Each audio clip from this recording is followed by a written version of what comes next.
Hello, everybody. Thank you so much for joining us. Welcome to Central Park. My name is Ryan, and I'm a guide for the Central Park Conservancy. And we're so happy to have you on another weekly walk, one of our 15-minute installations, visiting various landscapes here in Central Park. We know it's still pretty difficult for some people to make it to the park, so we're continuing to bring the park to you through virtual programs like our longer 45-minute virtual walks, as well as live in-person walks, and of course, these continuing 15-minute weekly walks. Today, we're going to be exploring a landscape known as Shakespeare Garden, which is one of two formal gardens in Central Park, this one being a lot smaller at about 4 acres, but having a lot of beauty in its small space.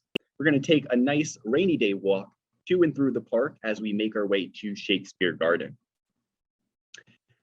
Just a little bit of housekeeping before we begin. I, of course, am a member of the Central Park Conservancy, and our mission here at the Conservancy is to preserve and celebrate Central Park as a sanctuary from the pace and pressures of city life, enhancing the enjoyment and well-being of all. Of course, we are using Zoom, as many of you are familiar with, so please use the chat feature to say hello to one another. Let us know where you're joining from or share a favorite memory of Central Park. If you do have a question, please use the Q&A feature, and my colleague Juan will be on the back end answering any questions that you might have. Last thing you'll see pop up occasionally are going to be some visitor polls that'll be launching throughout the walk today. Once you've voted in those, I'll share the results and we can see what everybody's thinking. Without any further ado, let's begin our long walk to Shakespeare Garden, a 4-acre formal garden located very close to Belvedere Castle, one of the 5 visitor centers you'll find throughout Central Park.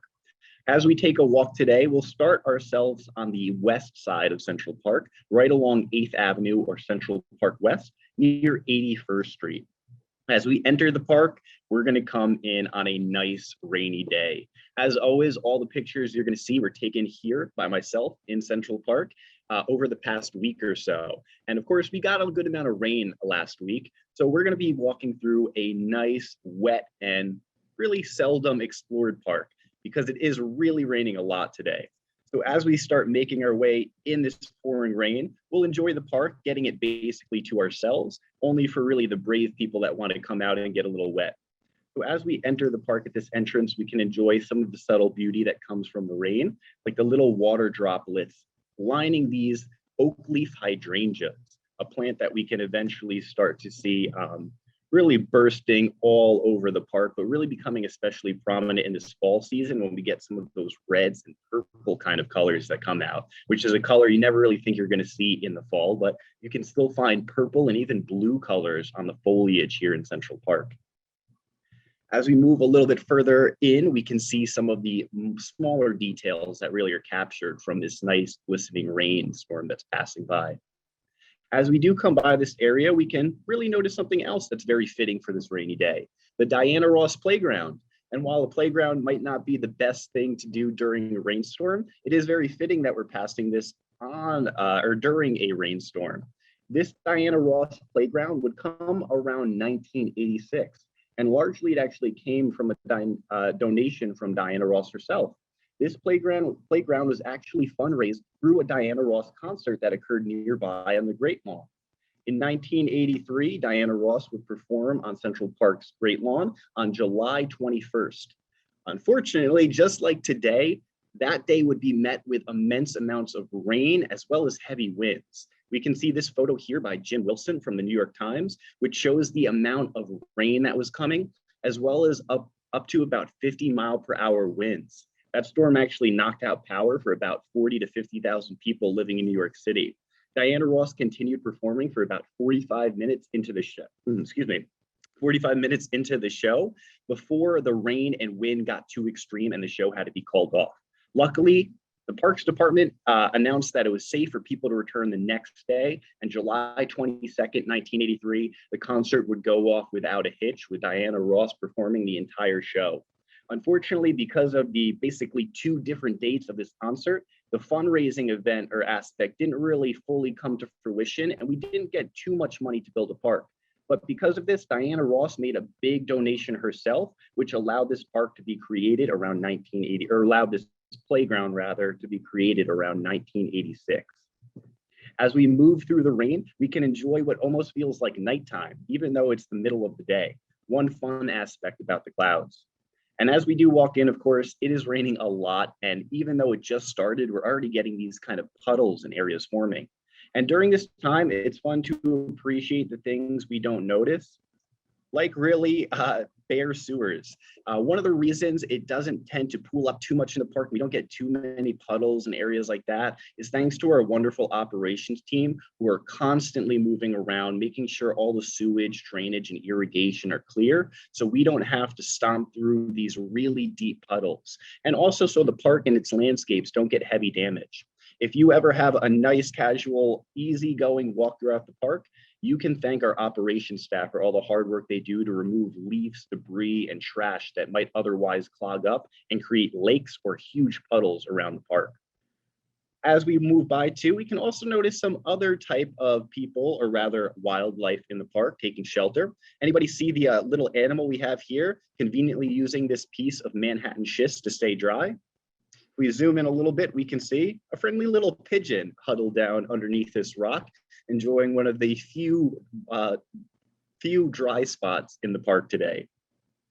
As we continue walking by, another thing we can see that becomes really apparent both during and after storms is a lot of debris from trees. This did not fall here, but again, this is part of our operations staff, really making the park a safe and happy place for us to enjoy, even on a very rainy, windy day like today, making us feel safe that we're not going to get a fallen branch dropping on us. As we continue moving along through the park, we can come briefly to take shelter at Winterdale Arch. Winterdale Arch, of course, looks a little bit more summer-like here, but it really gives us a hint to what's coming ahead. Some of us might be excited and happy for the winter seasons. Some of us maybe not so much. Luckily, we're not there just yet since fall has just recently begun. We do have a little bit of time, so we don't have to worry about that just yet. But as we do make our way under here, we can stop by with some other park patrons who are catching a little bit of a break from the rain. As we do walk under Winterdale Arch, we can see one of the reasons it has the name Winterdale Arch. This beautiful design underneath, which features red brick and Milwaukee Cream City brick. Those Cream City bricks meant to kind of illustrate a snowflake falling through here. As we continue along, we're going to make our way up to the Great Lawn, which is where Diana Ross, as well as many other people, performed throughout the years here in Central Park. And on that subject, as we walk by, I will actually launch our first poll. First poll being a simple one, which is, have you ever attended a concert in Central Park? And if so, where have you attended a concert in Central Park? I put a few different options for areas where concerts were held. Some may be familiar and some you may not have heard of, which may lead you to explore the history of concerts in the park.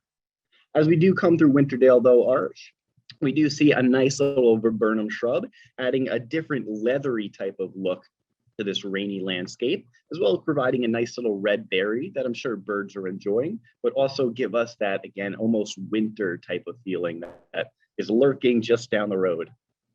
As we continue moving a little bit north now in the park, we'll make our way a little bit closer towards the Great Lawn. And as we continue up, we come just to the outskirts of the Great Lawn, located around really the northwest corner. Looking over the expansive area of the Great Lawn, it's a very big change. It feels a lot lighter here than when we first started walking because, of course, we don't have as much tree cover. You can start to see those clouds lightening up a little bit as well. But really an amazing view and really interesting to see the Great Lawn so empty right now. The reason it's so interesting to see the Great Lawn so empty is because just about a week and a half or so ago, the Great Lawn was lined with an immense amount of people. We can see some remnants along the sides that really illustrate that something major happened here. And what happened here just a week and a half or so ago was the Global Citizen Festival. This photo is from a few years ago, not the recent festival, but it gives you an idea of about half to 2/3 of the size of the crowd that were here.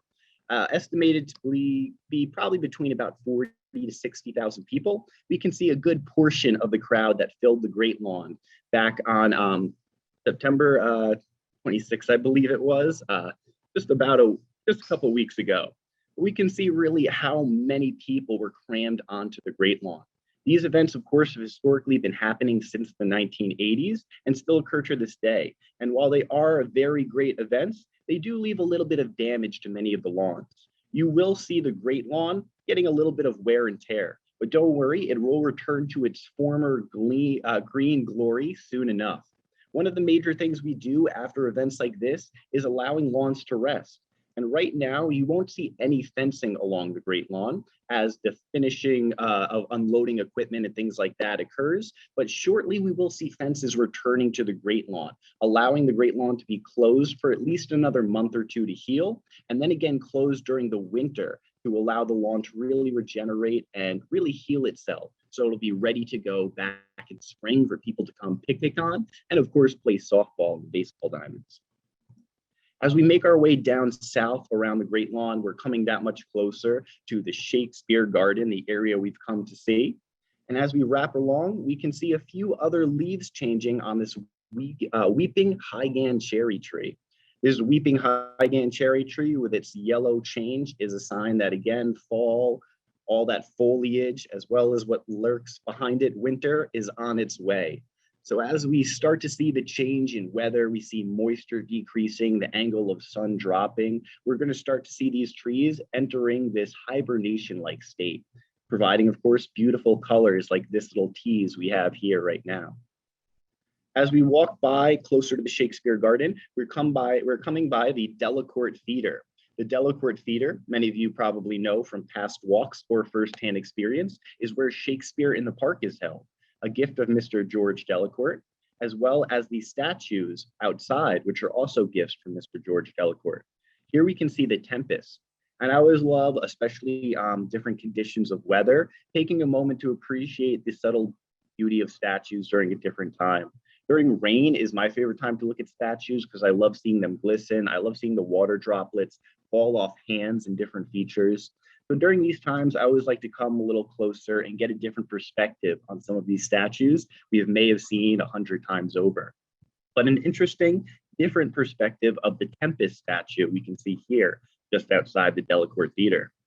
As we do take a moment to appreciate this, I will end the poll, which I see most people have voted in. I will end that and share it. And it looks like a lot of people have luckily had the opportunity to make it to a concert in the park. And as you voted in that, you've seen the second question, which shows you just how many different areas concerts are held. You might have been to some of the original large-scale events on Sheep Meadow. Maybe you've went to the newer editions, which started happening from really the 1980s on the Great Lawn. Maybe you've gone to the summer stage at Rumsey Playfield.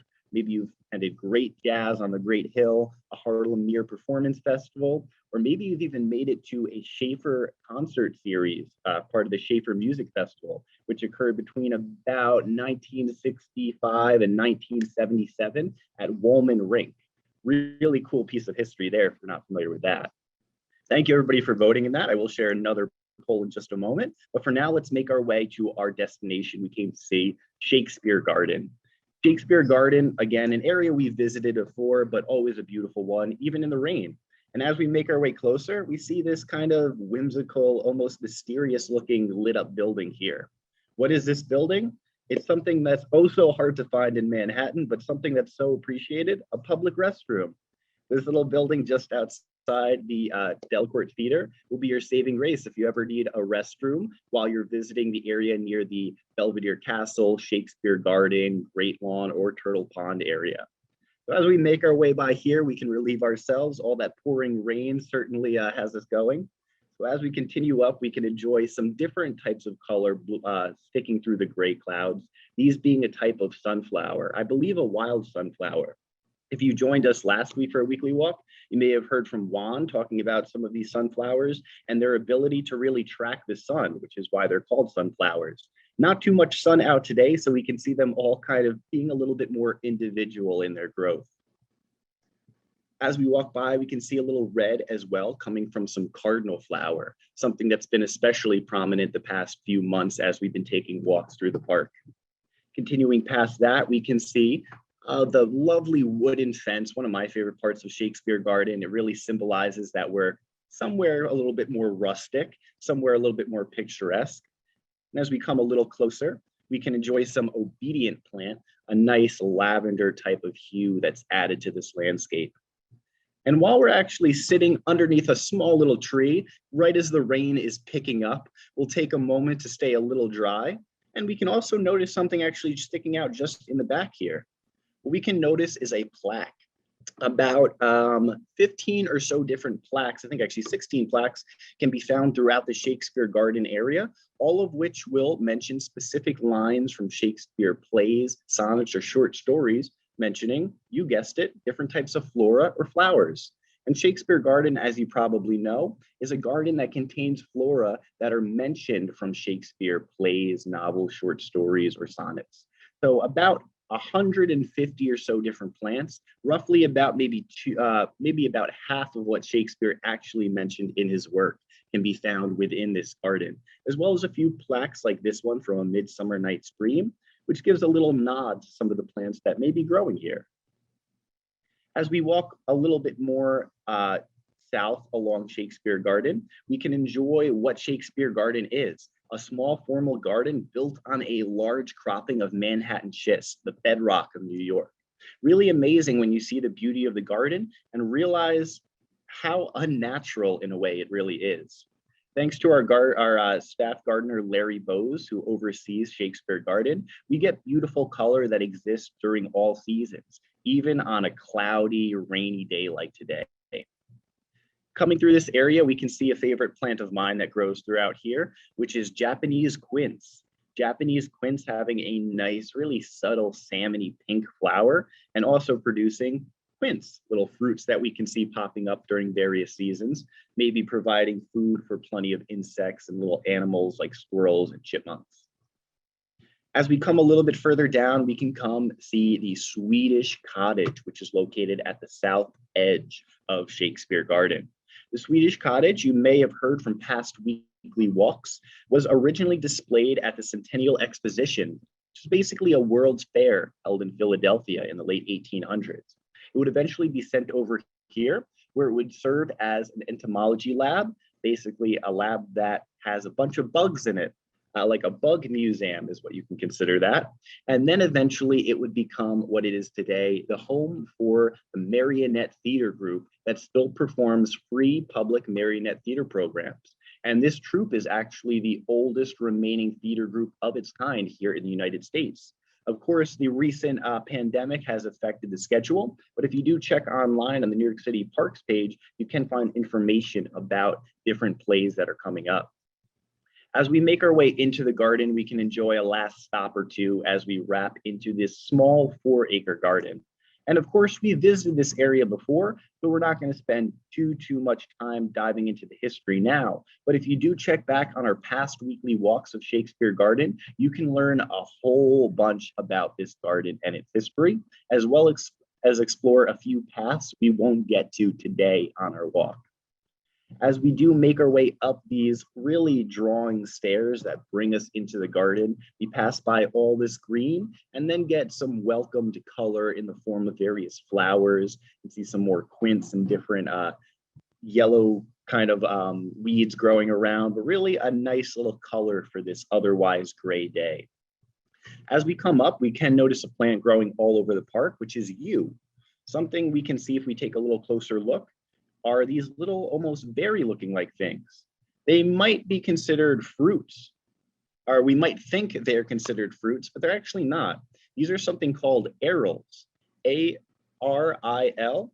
Aril is basically a fleshy covering surrounding kind of like a seed. These are actually more really considered like a pine cone than they are a fruit. If we actually look at what is growing inside of those arils, we can see what very much looks like a pine cone. Pretty interesting, but I always used to think these were berries when I was younger, and it took me a while to learn that they're actually really just a covering of a seed, kind of like a fleshy pine cone in a way. As we make our way wrapping past that yew and some of the other green shrubs, we can come around the twists and bends of Shakespeare Garden, which lead us up to some nice whimsical views. Arguably the most wonderful bench to sit at in Shakespeare Garden, about 2 or 3 that sit next to each other here, giving us a nice view towards the Swedish cottage and some of the lower lying layers of flowers. As we make our way up a little bit more, we can come up towards another little hidden gem within Shakespeare Garden. This one being a sundial, which was sculpted by Walter Beretta around 1945. It's actually a pretty historic sundial here in New York. But one that, of course, doesn't really get too much use now with all the growth of the buildings and trees that surround us. But it does add a quaint little piece of architecture to the garden. And again, one that's a favorite of mine during the rainy weather when we get these pools of water dripping around. As we do make our way past, we can see more plaques that inhabit Shakespeare Garden around here. And as we do start to make our way towards the end of our walk, I do want to launch a last poll, which is, what's your favorite aspect about the rain? I personally love coming in the rain and seeing the glistening different colors and contrasts of things. I think that gray, overcast days make colors pop a lot more. So I tend to like that aspect, as well as, of course, one I'm sure a lot of people will agree with, less people in the park. As we come out, we can hang around to the right, start making our way down the path, and enjoy some of the other beautiful flowers. These, I believe, are a type of caladium or caladium. This, I believe the common name is Heart of Jesus. And they're actually flowery type of plants that you can see in a lot of New York City streets. Really, any urban areas will plant this a lot of times in the bases of a lot of street trees that are growing. But a really beautiful plant, depending the time you see it or the color that they show. Coming a little closer, though, we can see that really cool, almost veiny looking type of look. Really apparent as to why it might have heart in the name, but really nice look and texture, especially when it's wet and we get that little shimmer coming off of it. As we make our way down the path, we can come to our final stop or two in Shakespeare Garden, enjoying just a few more of the flowers along the way, like plenty more of these sunflowers. Various different sunflowers, from wild sunflowers to cut leaf, cone sunflowers, a lot of different variations. As Juan said last week, it's surprising to learn how many different species of sunflowers can be found in the park, but there's always something new to learn, whether it be a flower or a piece of history. As we come down, we can make our way up the stairs, a different set of stairs than what we took in, to enjoy one last rainy view of Shakespeare Garden. And as we make our way up, we can enjoy this little epicenter of just blooms and bursting life. Coming up this way, we can enjoy some of those really pleasantly rounded off hedges of yew, like the one we saw a little earlier. And we can enjoy the sporadic wild growth that really is distinctive of an English style garden, having a little bit of almost a natural look to it, while still having some type of plan or intention for it. And we certainly see a nice blend of color here. And again, one that can be noticed during all seasons. So even coming on a rainy fall or winter day, you can still see something of beauty here in Shakespeare Garden. And as we enjoy some of these, what I believe might be peonies, I'm not too great with my flowers, but always throws me for a little trick. I believe these are peonies, but regardless of what they are, they add that beautiful color. I love this orange one in particular, even with, again, the wet leaves or petals. It reminds me of almost like a wet rain jacket. Maybe that's just the rain making me think that. But as we come out, we can enjoy one last beautiful view of this area that, again, kind of just wild growth all over, a little bit of the Swedish cottage in the background, as well as a little bit of mystery that lies behind us, maybe drawing us further on this rainy day to explore. So as we do come to the end of our walk, making our way to and through Shakespeare Garden around the Great Lawn and ending in this nice clump of flowers, we'll take one last look at Shakespeare Garden, as I do want to share that poll as well. Oops, sorry, I'll leave that up one moment. I do just want to share that poll that I launched before, if I can get to my control bar for some reason.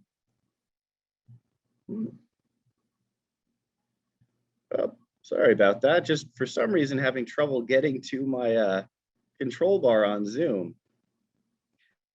Well, I will try to share that if it lets me. But with that, I will be